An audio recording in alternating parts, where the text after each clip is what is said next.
Assalamualaikum warahmatullahi wabarakatuh. Inilah kisah terbaik yang Allah turunkan kepada Nabi Muhammad SAW.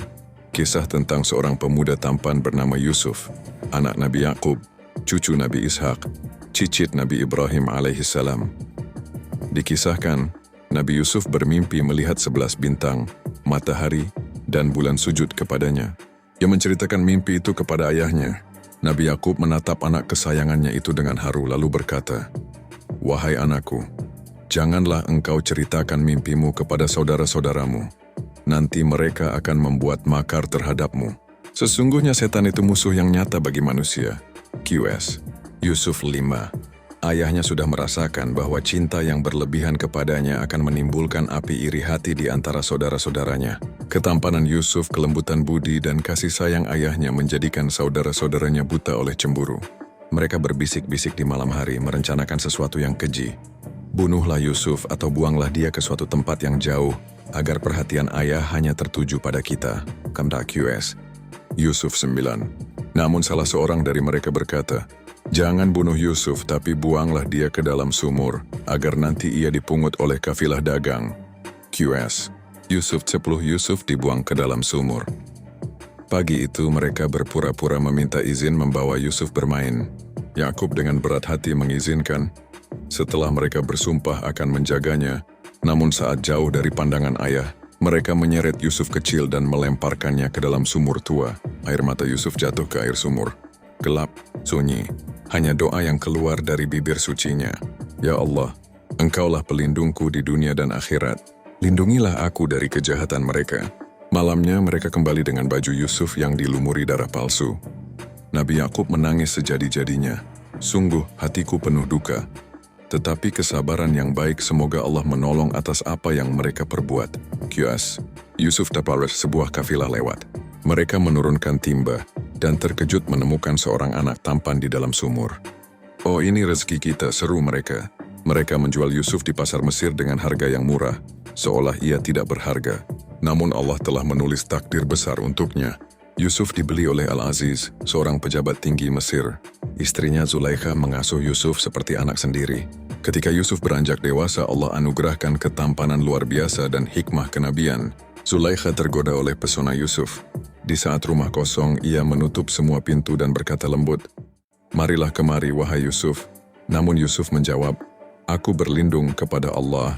Sesungguhnya Tuanku telah memperlakukanku dengan baik. Tidak pantas aku mengkhianatinya."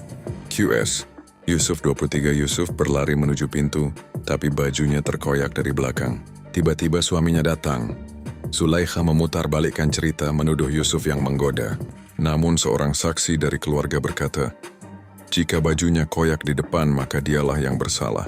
Tapi jika di belakang, maka perempuan itulah yang berdusta." QS Yusuf 267. Dan ternyata baju Yusuf koyak di belakang. Kebenaran mulai tampak, tapi fitnah belum berakhir.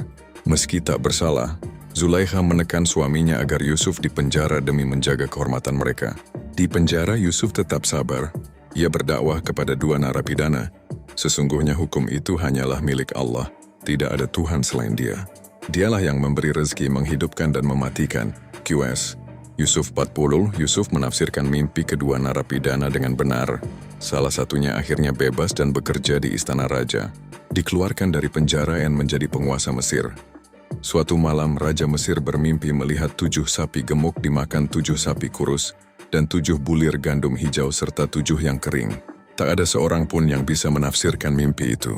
Hingga pelayan yang dulu bersama Yusuf teringat padanya. Yusuf menafsirkan dengan tenang, akan datang 7 tahun masa subur, diikuti 7 tahun paceklik. Simpanlah hasil panen selama masa subur untuk bekal saat kekeringan.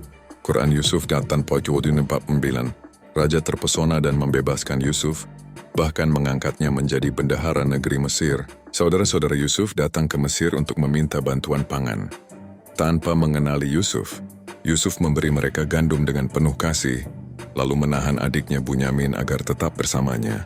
Ketika mereka kembali untuk kali kedua, Yusuf tak tahan lagi. Ia menangis dan berkata, "Tahukah kalian apa yang telah kalian perbuat terhadap Yusuf dan saudaranya?" QS Yusuf 89. Mereka terkejut gemetar ketakutan. "Apakah engkau benar, Yusuf?" "Aku Yusuf, dan ini saudaraku." Allah telah memberi kami nikmat. Sesungguhnya barang siapa bertakwa dan bersabar, maka Allah tidak akan menyia-nyiakan pahala orang-orang yang berbuat baik. Akias Yusuf membalu saudara-saudaranya menunduk malu. Yusuf memaafkan mereka sepenuh hati. Yusuf mengirimkan pakaian untuk ayahnya di Kanaan.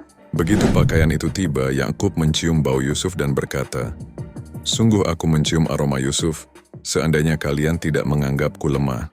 Ketika mereka tiba, Yusuf memeluk ayah dan ibunya dengan air mata haru. Semua sujud menghormati Yusuf sebagaimana mimpinya dulu. Inilah tabir dari mimpiku yang dahulu. QS Yusuf Kadi 100. Dan Yusuf berkata, "Ya Tuhanku, Engkau telah memberiku kerajaan dan mengajarkan ta'wil mimpi. Wafatkanlah aku dalam keadaan muslim dan gabungkan aku bersama orang-orang saleh." QS Yusuf Diarari Tusanto.